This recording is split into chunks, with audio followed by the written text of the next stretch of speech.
Thanks a lot, Adam. Well, if you've decided this is the year you're finally going to get out of debt and get your finances in order, well, it can be a pretty daunting task. So we've brought in some help. We have Heidi Berardi from Family Credit Counseling Services, and she's here with some tips. So start us off. Let's start at the very beginning. What's the first thing someone should do?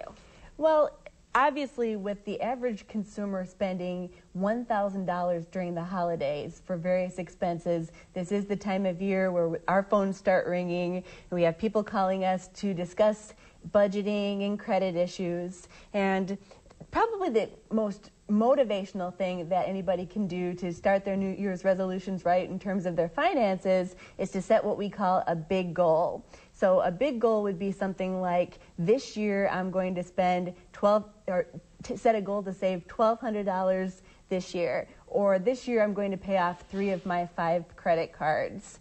And usually that'll help people get set off in the right direction.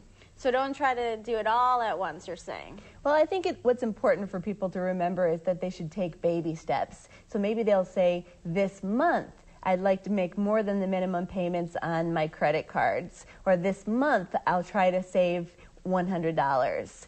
And people can do this by just looking at their budget and cutting discretionary spending, like that Starbucks latte or the soft drink that you buy with your meal when you go out to dinner. There are ways that everybody can cut from their budget.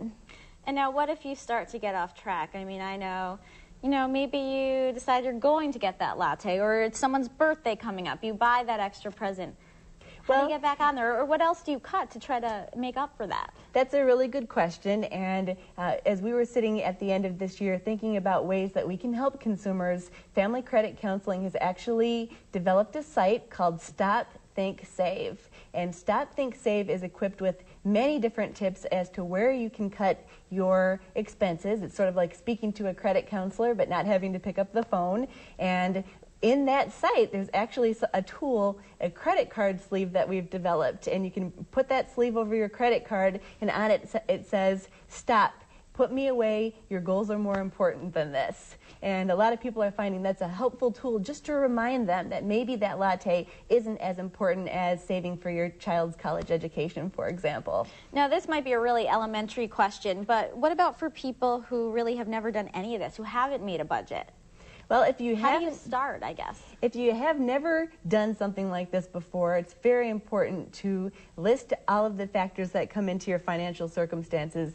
First, list your income and your take-home pay, and then list all of the expenses that you have, and really think about what your wants are and what your needs are. For example, we all need to make sure that our housing payments are covered, but maybe perhaps we don't need cable. And this will help you start to make choices as to what is more important with your budget. All right, thanks you very much, Heidi, for joining us here today. Hopefully, most of us will spend a little less this year and get a little bit out of debt at least. If someone's interested in calling us, they can call us at 484-1600 to speak with a certified credit counselor for free. All right, thanks very much for coming in, and we will be right back after a quick break.